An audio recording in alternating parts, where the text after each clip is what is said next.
Contradicción de base. Derechos promocionados que chocan. Porque lo vimos hoy de corrientes woke que se cortan las venas por el racismo. Se olvidaron que hay un problemita ahí.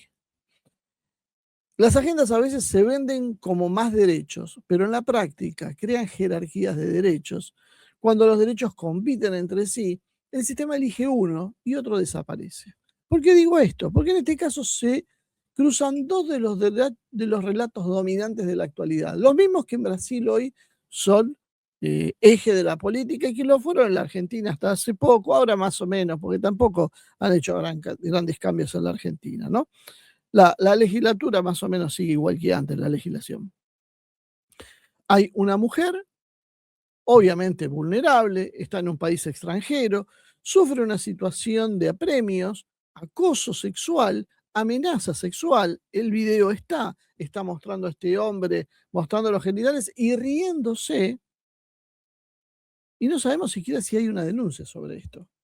Y también hay una ofensa racial, en la cual la fiscalía y el juez la toman como núcleo de lo que pasó. Dos derechos, de los tan promocionados, la mujer víctima de la opresión del patriarcado, por un lado, y iba a decir la minoría racial, vamos a ponerlo así, porque tiene que ver con cualquier raza, víctima de la mayoría opresora, blanca. ¿Cuál derecho es más importante? Porque son dos víctimas del sistema, según estas categorías woke. Ella es una mujer. Está explícitamente filmado un hombre joven haciéndole gestos obscenos, tal vez amenazándola con violar, como decía el padre de la chica, y eso no fue derecho. Antes, por mucho menos de eso, te metían preso. En mismo Brasil, cualquier ofensa sexual es una causa de prisión también, ¿no? ¿Y qué pasó con los derechos? Entonces, el juez y el aparato público atienden básicamente un derecho, el racial. El eje de la violencia sexual, la amenaza sexual hacia las mujeres quedó relegado a la nada, minimizado, directamente fuera del encuadre mediático. Entonces, eso rompe una promesa, ¿no?, del gobierno, o será que es un gobierno machista brasileño. Si los derechos de la mujer eran la bandera universal, ¿no? Si eran las mujeres que le decían que no a Bolsonaro, ¿se acuerdan? Porque Bolsonaro era otro machista. ¿Qué pasó? ¿Por qué hay una mujer extranjera ahora, obviamente con miedo, posible hostigamiento, y no hay una reacción? ¿Dónde están los colectivos feministas reclamando por la opresión masculina? ¿Dónde? Cuando estas agendas amplían el poder discrecional de un juez, como es en este caso, de 2 a 5 años de prisión efectiva por ese gesto que vieron en pantalla. Un gesto absurdo, ridículo, que ya lo hemos comentado en este lugar, y que solo un descerebrado se le ocurre, porque la verdad, siendo abogada, debería haberse informado un poquito y saber que no había que hacer eso. Primero, porque está mal. Segundo, porque en Brasil es un problema esto. Cada 2 por 3, la tapa de los diarios surge esto. No te podés dejar llevar en una discusión y hacer ese gesto. No solo no te podés dejar llevar, vas siendo abogada y ya pisando los 30 años, sino que ni siquiera es un gesto típico de los argentinos. No es algo que los argentinos cuando se enojan por la calle se lo hacen a otros insultándose. Sea blanco, negro, gris el que tienen enfrente. Da lo mismo. El argentino cuando se pelea hace otros gestos, dice otras cosas. ¿Por qué se le ocurre a esta chica hacer este gesto? Bueno, la estupidez del contagio, porque los medios de comunicación difundieron estos gestos y las hinchadas de fútbol empezaron a copiar estos gestos. Curiosamente, últimamente parece que son mujeres las que hacen estos gestos. Además, les cuento, ¿no? Por lo menos las que me estoy acordando procesadas, en San Lorenzo, que le pusieron una multa de $450.000 por hacer un gesto a una mujer en la tribuna, y era exactamente el mismo gesto. Parece que no aprenden, que no entienden las cosas, pero proporcionalidad. 5 años de prisión, mínimo de 2, según dicen los brasileños, no sé si es cierto o no. Esto significa 2 años de prisión en una cárcel de alta seguridad y recién ahí podría salir en libertad provisional. ¿No les parece un poco exagerado? El juez tiene medios entonces para moverse con estas penas sin pagar un costo reputacional, porque es intocable. Defiende la lucha contra el racismo, defiende la lucha contra las mujeres en otro momento, ahora cuadró contra el racismo. Entonces el juez puede hacer lo que le vengan ganas, que nadie le va a decir nada. Porque si no, es un racista el que le dice que no, o es un homofóbico, o es un, ¿cómo se llama?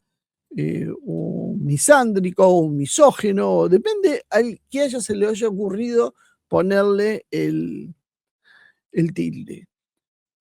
Brasil, bueno, como había endurecido la pena de injuria racial de 2 a 5 años. Y con eso el sistema habilitó entonces un paquete de medidas que, para el sentido común, nosotros que somos legos y no somos especialistas en derecho, nos parece un poco desmedido para una pelea de bar. Una discusión en un bar por una cuenta termina en una prisión de 2 a 5 años. Parece un poquito mucho. Vuelvo a insistir con esto. Porque la justicia, el Estado, tiene el deber de ser proporcional en sus represalias, en sus reacciones, en su aplicación de la justicia. No tiene que ser venganza. Eso se lo podemos dejar a la gente común, que se equivoca y que no debería hacerlo. Pero el Estado como institución no puede actuar de esa manera. La discrecionalidad, además del juez, se termina volviendo peligrosa, de este o de cualquier juez. Ya existen medidas alternativas, una tobillera y un pasaporte retenido. Una chica de 29 años que evidentemente no tiene ninguna acción maliciosa, no parece miembro de ninguna organización delictiva, parece más bien una idiota que se le ocurrió hacer un mal gesto en un mal lugar en un mal momento. ¿Podrá ser una maleducada? Puede ser una maleducada, seguramente lo sea. Ahora, ¿esto alcanza para hablar de peligro de fuga? Porque ese es el problema. Está mal lo que hizo, bárbaro. Y después de eso, ¿qué? ¿Todo es válido? ¿Todo es válido o tiene que haber proporcionalidad con lo que hizo? Y tiene que haber una determinada lógica. ¿Por qué le ponen peligro de fuga si tiene una tobillera y está recluida en un espacio confinado? Y le retuvieron el pasaporte. Brasil no puede conseguir que una chica de 29 años en esas condiciones no se fugue. Brasil, quinta economía del mundo. O no sé si quinta ahora, pero bueno, estaba entre las 5 primeras en alguna época. Y aún así le dictaron la prisión preventiva por peligro de fuga, argumentando sin hechos concretos algo que suena más bien a una fórmula, no a otra cosa. Y en ese punto central, fíjense que la agenda solo castiga conductas, pero no solo las conductas, también habla abanicos para los espacios de poder estatal. Y no porque yo sea libertario, porque si alguien sabe que soy, no es ser libertario precisamente.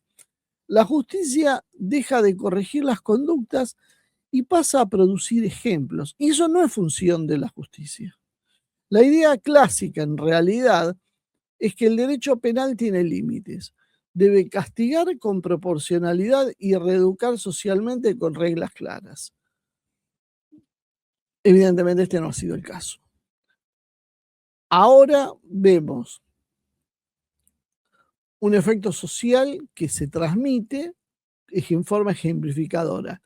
No parece haber una respuesta para ordenar conveniencia, parece más bien un acto para mostrar fuerza y sentar un precedente mediático. Si no, bueno, el video de la policía termina por aclarar todo. La agarraron a la chica, hicieron un pedido diciendo que ella había insultado racialmente a un trabajador brasileño. Lo que olvidaron decir era que el trabajador brasileño le había querido cobrar 2 veces, por lo que se había entendido, no está claro porque nadie investigó nada. Y no solo eso, el trabajador brasileño está gesticulando, agarrándose los testículos hacia la chica y está filmado. Esa parte lo omitió la policía brasileña. Se les olvidó cuando hicieron el video. O los trabajadores brasileños funcionan así. Yo quiero creer que no. Creo que los trabajadores brasileños, sobre todo cuando tratan con clientes, suelen ser realmente muy amables y muy corteses, mucho más que los argentinos en promedio. Entonces, Cuando la sanción deja de ser para corregir y pasa a ser solo de escarmiento, el ciudadano aprende algo peor, aprende que no va a convivir, no aprende a convivir, aprende a temer, a tener miedo, a tener terror. Qué curioso que quienes adscriben a las ideas woke y quienes más han denunciado los excesos policiales, hoy no digan nada hasta ante un evidente exceso policial o judicial. Esto básicamente es una cuestión de acción política, ¿no? La Policía Civil brasileña usó el caso para una campaña oficial diciendo el racismo no es broma. Encima con una velocidad, porque esto pasó hace 20 días y ya está la publicidad en la calle. O sea que estaban hasta con las cámaras listas pensando y esperando para poder largar este video. Ni siquiera fue algo que cayó de casualidad en otro momento. Esto era obviamente armado. Solo faltaba, como se decía en algún momento en la Argentina, en cierta jerga, un perejil. Hacía falta un idiota, básicamente, que cometa un error y que con ese error se iba a hacer todo el resto. Entonces, esto no se trata de un expediente judicial ahora. Esto se trata ya de comunicación política con una persona real usada como escarnio público, como ejemplo público. Y cuando el aparato estatal empieza a narrar un ejemplo, necesita que todo encaje dentro de esta narrativa. Y cuando uno tiene un ejemplo y lo hace encajar en la narrativa, es muy fácil caer en descontextualizar, como es lo que hicieron, seleccionar pruebas, porque evidentemente usaron unas sí y otras miraron para otro lado, simplificaron víctima y victimario, no hubo matices, no hubo dos víctimas porque una doble agresión, y todo se justifica con una gran dureza para la foto ejemplificadora. ¿Qué es esto sino una lucha de pobres contra pobres? Porque ninguno, ni los que están accionando de un lado, ni la chica que estaba de vacaciones en Brasil, son millonarios. Y sobre todo los destinatarios de la campaña tampoco son megamillonarios poderosos. El poder real siempre está fuera de estas cosas. Este es un tipo de política identitaria que corre el eje del conflicto. Lo corre de la desigualdad de clases, de la desigualdad de oportunidades. Y lo lleva a lo que venimos señalando cada vez que hablamos de estas cosas, a una pelea por la identidad. La pelea moral, ¿se acuerdan que hablábamos? Y entonces se arma ¿qué? Una guerra horizontal. El mozo contra la turista, el negro contra el blanco, el hombre contra la mujer, el gay contra el heterosexual y así sucesivamente. Pobres contra pobres, clase media contra clase media, si ustedes quieren. Y esa es la nueva pelea. Ya nadie está luchando por repartos de riquezas, por mejores condiciones laborales, por igualdad, acceso a la salud, acceso a la vivienda justa, a una alimentación adecuada. No, ahora luchamos pobres contra pobres, clase media contra pobres, por identidades. Dígame si no es brillante la maniobra que hicieron. Y todavía me causa gracia cuando aparece gente a defender estas políticas. El Estado aparece entonces como un árbitro moral y la consecuencia cuál es sino que los de abajo se despedacen entre sí, peleen entre sí, luchen entre sí, mientras los problemas estructurales del país, en este caso Brasil, siguen intactos. Buscan instalar el miedo y eso lo hacen dando un paso más, porque ya no alcanza con la cancelación. La cancelación de antes, te saco de las redes, te miro mal socialmente, está encontrando su límite. Ya a la gente le está importando poco y nada las campañas de 4 trastornados cancelando a alguien. Entonces pasan a algo mucho más concreto, mucho más serio, mucho más firme, que es la cárcel real. Antes te criticaban, antes te dejaban fuera de un círculo social, ahora directamente te meten preso. El cambio es, obviamente, importante, ¿no? porque no es lo mismo que te dejen fuera de una red social, que inclusive esto mismo ya significó que hasta más de un adolescente se haya suicidado. Fíjense a la locura que hemos llegado. Si no, ahora directamente te meten en una cárcel de alta seguridad. Y la sociedad empieza a percibir discusiones confusas que pueden terminar en prisiones preventivas. Entonces, ¿qué hace? Reacciona. ¿Y cómo reacciona? Como es lógico en estos casos, autocensura, miedo a hablar, miedo a viajar, miedo a discutir una cuenta. Eso es lo que están logrando. Instalar el miedo, porque cualquier cosa que vas a decir en la discusión, porque uno cuando discute suele alejarse un poco del sentido común, dice cosas que no dirían normalmente, porque se va de boca precisamente. Bueno, va a empezar a controlarse muchísimo, porque todo prácticamente puede ofender a alguien por cualquier cosa.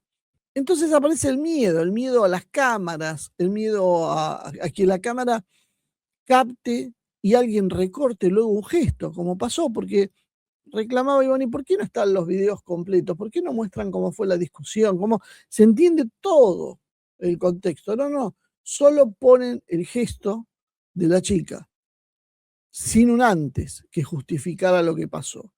Que no se justifica nada con lo racista. Nada justifica el gesto racista, bárbaro. ¿Y qué justifica entonces el gesto de agresión sexual? Porque hasta hace poco me decían los colectivos de feministas que nada justificaba cualquier agresión sexual y el concepto de agresión sexual se extendía prácticamente hasta el infinito. Todo podía ser tomado como una agresión sexual y ahora ya no. Básicamente esto es el terreno fértil. Más que el terreno fértil es fertilizar un terreno para que prosperen las campañas de terror. Campañas ahora que van a ser de terror moral, pero que llevan al mejor callate, mejor callate. Aquellos que son sensibles de otras épocas, que había dictaduras, deberían pensar entonces lo que están haciendo, porque está mal cuando lo hace cualquiera. No es solo cuando estaba mal cuando lo hacían con los míos. Si los míos lo hacen con otros, da lo mismo, sigue estando mal. Y ojo con el vuelto. Ojo con el vuelto. ¿Se acuerdan de Estados Unidos? Estados Unidos hasta el año pasado era el paraíso de las políticas DEI, de estas políticas de integración. ¿Y ahora qué pasó? Y ahora están apareciendo demandas por todos lados de reclamos por discriminación inversa. ¿Qué pasa? Blancos, heterosexuales, dicen, a mí no me tomaron en una empresa, a mí me despidieron en una empresa porque no era de una minoría racial ni de una minoría de género o sexual. Y no tuve oportunidades laborales. Resultado, empiezan las demandas colectivas contra Starbucks. La primera la desestimaron los jueces, pero ahora hay una contra Nike, y va avanzando esto. Y tienen el guiño ahora del poder político. El mismo poder político que antes hacía el guiño contrario. Ahora cambió, porque cambió el poder político. Entonces, ojo con lo que se están embarcando, porque después cambia el viento y hay que pagar la cuenta. Y más allá de que tenga razón, hay un patrón claro, que eso es lo que debería preocuparnos como sociedad. Cuando un Estado y cuando las empresas diseñan políticas por identidad, lo que van a hacer es multiplicar conflictos, judicializar todo, generar resentimiento y sembrar una reacción social que también luego se va a radicalizar. Y ya lo estamos viendo eso. Y lo estamos viendo en todos lados. Hay un verdadero hartazgo con estas políticas. De alguna manera, esto de Brasil está yendo a contramano, porque no es estar a favor del racismo, es no exagerar las cosas. Una cosa era la persecución a un trabajador por su color de piel, no dejarlo viajar en un ómnibus como pasaba en Estados Unidos, que de dónde inventan todas estas políticas. no dejarlos viajar en un ómnibus en determinados lugares, usar determinados baños públicos, visitar determinados negocios. Y otra cosa muy distinta es que en una pelea uno le haga un gesto obsceno y el otro le haga un gesto de mono. O sea, y meterle 5 años de prisión por eso. Son cosas diferentes. Si vos no graduás las respuestas, no producís el efecto de, igualdad social, ahora todos aprendemos a convivir. Producís lo contrario, producís resentimiento, producís bronca, producís rivalidades, producís venganzas, producís inestabilidad social, que por ahí es lo que están buscando, ¿no? Porque tal vez están buscando del poder eso, que nos centremos en eso, como decíamos antes, y no en los salarios miserables que pagan, y que dentro de poco no van a existir esos salarios. La contradicción woke no es solo moral, es operativa. Promete proteger a todos, pero lo que termina siendo en realidad es eligiendo una bandera según peso específico, poder, necesidades de propaganda y demás, y descartando otra, como acaban de hacer con el racismo por encima del feminismo, ampliando la discrecionalidad judicial, usando casos como propaganda y sembrando miedo y fragmentación. El costo, por supuesto, no lo pagan las élites, lo pagan los ciudadanos comunes de la calle, en un bar, en un aeropuerto, en las redes sociales o en cualquier lado donde se encuentren. Y ojo, porque tampoco es esto bueno para Brasil por otra razón. Perdón, ahora voy a poner un poco más contable y voy a hacer algunas, de una visión más economicista. Pero Brasil tiene muchos ingresos por el turismo y el turismo se basa en la confianza cotidiana. El turismo, además, no es solo dinero que ingresa, es básicamente, y no solo se mide por el costo que me sale ir a tal lado, sino también por la seguridad jurídica, el trato social. Son muchos los factores. Yo, si hay un lugar que es muy barato, pero puedo terminar preso, difícilmente vaya a hacer turismo. Entonces, se está instalando, porque ya no empiezan a ver en las redes sociales la idea de en Brasil te pueden meter preso por cualquier cosa.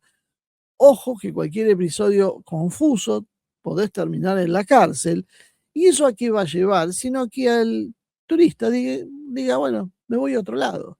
O sea, son muy lindas las playas de Brasil, pero si voy a terminar preso, me voy a otro lado, me voy a otra playa de otro país. Hay un montón de países con playas. El daño no es marginal porque Brasil tiene un gran ingreso por turismo internacional y regional. Y si la gente empieza a tener miedo, porque en Brasil pasan estas cosas, muchachos en Río van a hundir el turismo. Una caída sostenida de los argentinos, pues son millones los argentinos, creo que hablaban de 5 millones los que iban a viajar por año. Es el flujo tal vez más importante para Brasil por la cercanía. Es gastos en hotelería, gastronomía, comercios y todo tipo de servicios, hasta indumentaria, todo lo que consume un turista. Y también en imagen, porque Brasil vendía la imagen de un país paradisíaco porque te trataban bien. Si no te tratan bien, dice, podés ir preso, se acabó la imagen paradisíaca. Hay muchos países paradisíacos, pero que nadie quiere pisar porque tiene miedo. La relación argentina, fíjense, con Brasil, fue de mutua desconfianza durante muchísimos años y empezó a mejorar en los años 70 y 80 por decisiones, sí, por supuesto, del Estado, de ambos estados, que fueron generando mecanismos de confianza. Uno importante fue el acuerdo en Itaipú y Corpus, el acuerdo tripartito de 1979, que abrió canales de cooperación y cambió el clima bilateral. Desde ese momento, Argentina y Brasil ya nadie discute, son dos países hermanos, dos países amigos, los pueblos se quieren y solo hay rivalidad futbolística. Pero eso es del 79. Antes había desconfianza del programa nuclear brasileño, el expansionismo brasileño, el expansionismo argentino, había un montón de cosas de confianza en ambos lados. Ese clima se alimentó después con lo que es el soft power, el poder blando, es la cultura básicamente, y con la gente. Las corrientes de turistas, de argentinos que fueron a visitar las playas de Brasil y de brasileños que vienen a Buenos Aires, después van a Bariloche y van a otros lugares, fueron cimentando la relación entre ambos países. Los gobiernos finalmente, cuando sucede esto, quedan con menos margen si quieren distanciarse. Y qué casualidad, fíjense, gobierno de izquierda en Brasil, conservador de derecha en la Argentina, o al revés, desde hace un montón de años.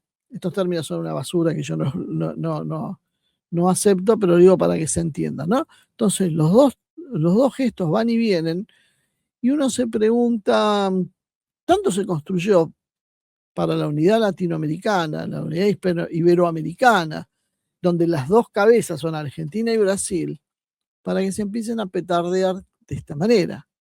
Porque empiezan a mirar en las redes sociales y van a ver, lo bueno, ¿sabes? Lo positivo es que vi varios comentarios de brasileños diciendo, bueno, esto es un exceso, entiendan, nosotros tuvimos un espacio, un pasado esclavista y esto genera cicatrices en la sociedad, pero bueno, en general la mayoría, ¿no? Porque hay algunos que no, pero la mayoría era, bueno, está mal lo que hizo la chica, no debería hacerlo, pero bueno, está bien, están exagerando, deberían haberla por ahí expulsado del país y con eso era más que suficiente.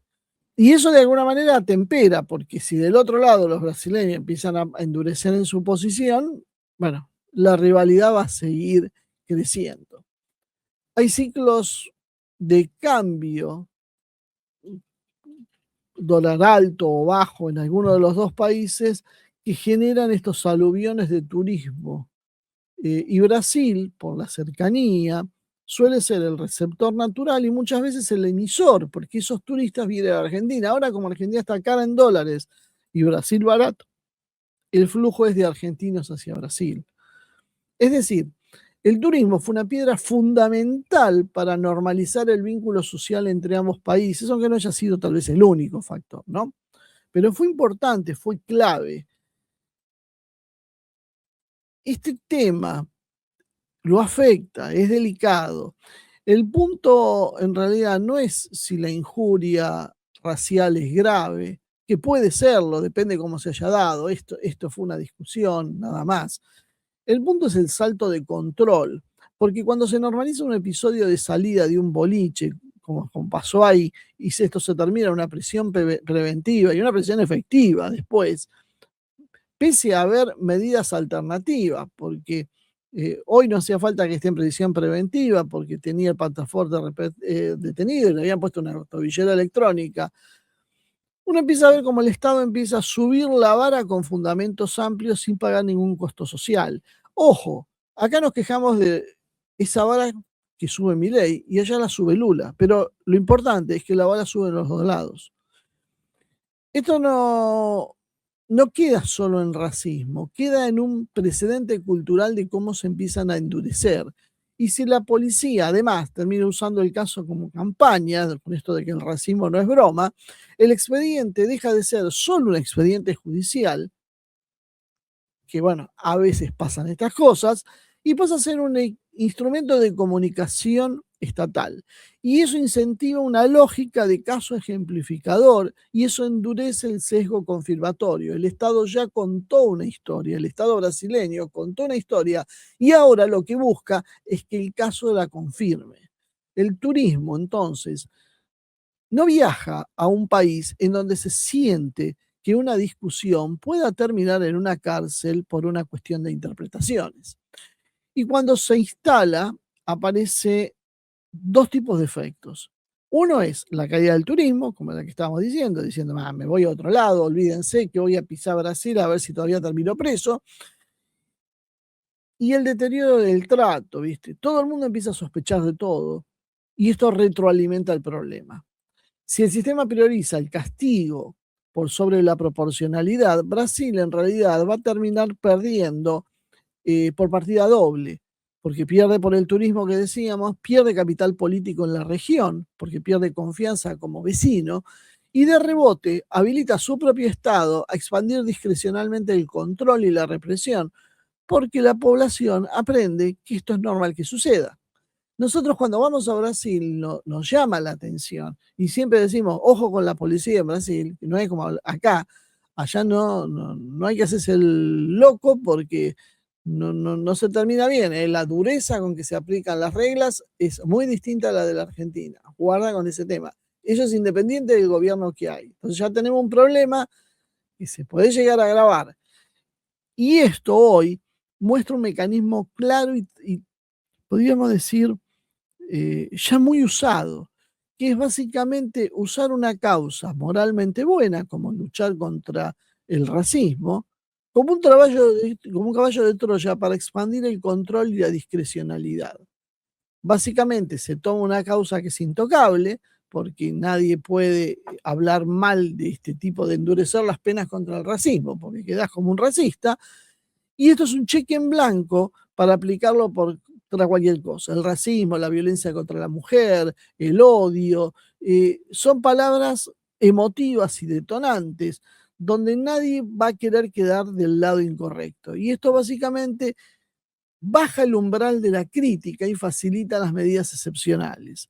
Entonces, de norma a excepción permanente, porque se aprueban reglas duras para casos extremos de racismo y después se aplican en situaciones grises como la que estamos viendo hoy.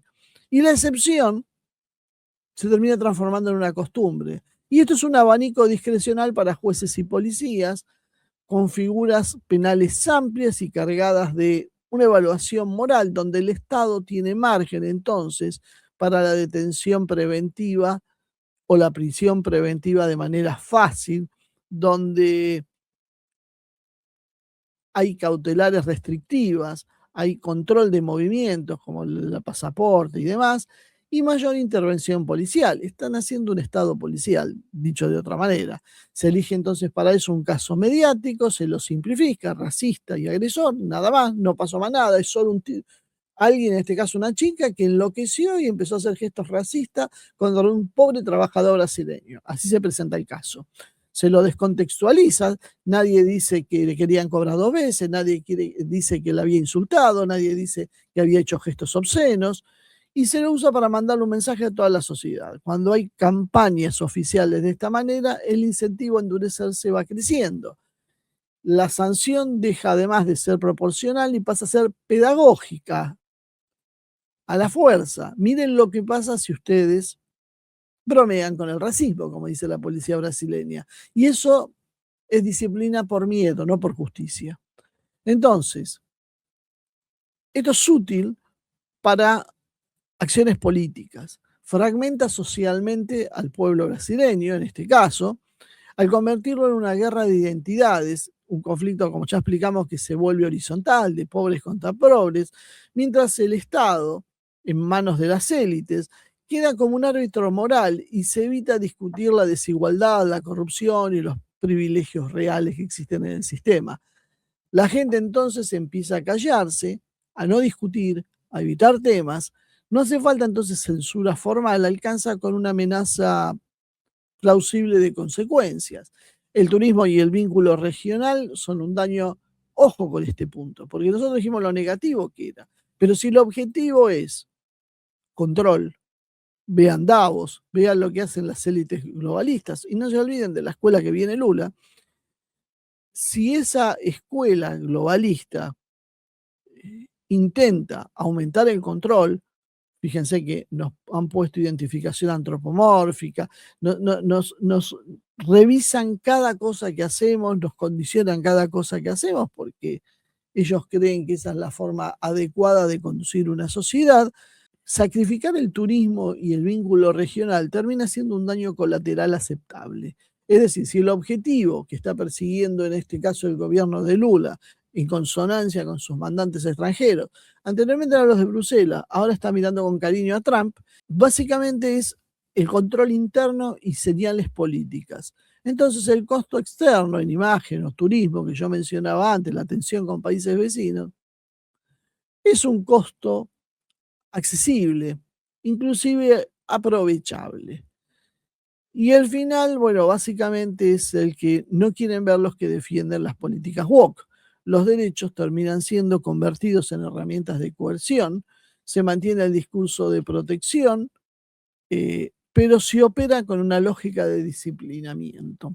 Y así, como siempre sucede, el ciudadano común queda desprotegido frente a un sistema que puede moverse cada vez más rápido y más duro.